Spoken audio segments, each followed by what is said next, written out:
In early 2011, protests in Libya were one story among many in a region on fire. By the end of the year, Libya's state was shattered, its leader was dead, and the country was sliding into a chaos it has never escaped.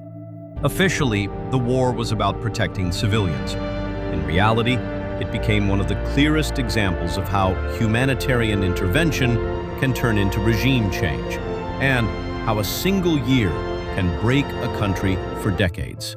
In this episode, we're going to walk through how Libya's 2011 uprising became an international air war, the UN resolution, the NATO strikes, the fall of Tripoli, and the killing of Gaddafi. And we'll ask, was this really about saving lives or using a moment of crisis to finish a long-planned job? In February 2011, inspired by uprisings in Tunisia and Egypt, Libyans took to the streets. They protested corruption, repression, and a regime that had ruled for more than 4 decades. In cities like Benghazi, protests quickly escalated. Police stations were attacked, government buildings burned, and some army units defected to the opposition. What had started as demonstrations began to look like the opening phase of a civil war. Gaddafi responded the way many long-time dictators do, with harsh language and harsh force. He promised to crush rats and traitors, sending units to retake rebel-held areas. The fear, inside and outside Libya, was that a massacre was coming. At this point, there were two overlapping realities. On the ground, Libyans were facing a very real risk of brutal repression. In foreign capitals, people who had long seen Gaddafi as a problem saw something else, an opening. As fighting intensified, images and reports from Libya flooded global media. The narrative hardened fast. A dictator about to massacre civilians, a brave but outgunned opposition, a city, Benghazi, on the edge of slaughter. In New York, the UN Security Council debated how to respond. The key concept on the table was responsibility to protect.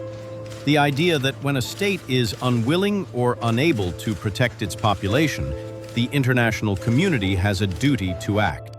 Within weeks, the Council passed a resolution authorizing a no-fly zone over Libya and all necessary measures to protect civilians, short of a foreign ground occupation. It was sold as a limited defensive mission. On paper, this sounded narrow. Stop Gaddafi's planes and tanks from slaughtering people. In practice, those three words, all necessary measures, were a door. And once that door opened, what came through it looked a lot less like a shield and a lot more like a hammer. NATO and allied states moved fast. Warplanes took off from aircraft carriers and bases in Europe. Cruise missiles slammed into Libyan air defenses, command centers, and military convoys. Initially, the strikes focused on the areas threatening Benghazi and other rebel-held zones. But very quickly, the mission expanded. Targets included not just immediate threats to civilians, but broader elements of the Libyan military and state. On the ground, rebels took advantage of this air cover. Lightly armed fighters in pickup trucks advanced behind waves of airstrikes, pushing Gaddafi's forces back along the coastal highway. Intelligence, targeting, and logistical support flowed to the opposition. Foreign advisors and covert operators helped coordinate from behind the scenes, while Gulf states and others funneled money and weapons. Remember how in the last episode we talked about templates? Here it is in real time. A local uprising, framed as part of a wave of democratic revolutions, combined with an international intervention that insists it's not choosing sides, while air power clearly tilts the battlefield. City after city shifted. Gaddafi's forces were hit from above and harassed on the ground. In Tripoli, the capital, tensions rose as people waited to see if the war would reach their streets. In August 2011, the battle for Tripoli began. Rebel forces, backed by intensive air support, launched an offensive on the capital. Inside the city, underground networks and armed groups rose up, seizing key locations.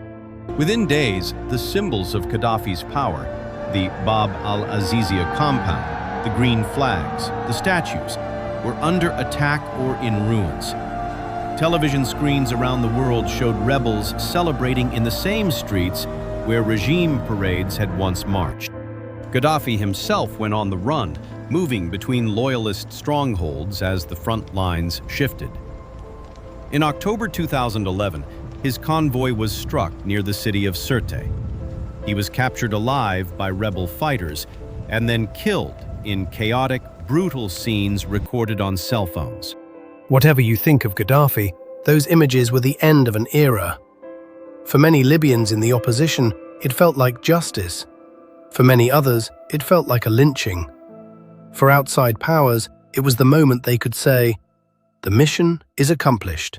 With Gaddafi dead and his government collapsed, NATO declared success and wound down its operation. The stated goal, protecting civilians, had morphed into outright regime change. But the question almost no one asked publicly was, what happens now? On the surface, the war looked like a clean victory. No Western ground invasion, a hated ruler gone, a new flag flying over Tripoli.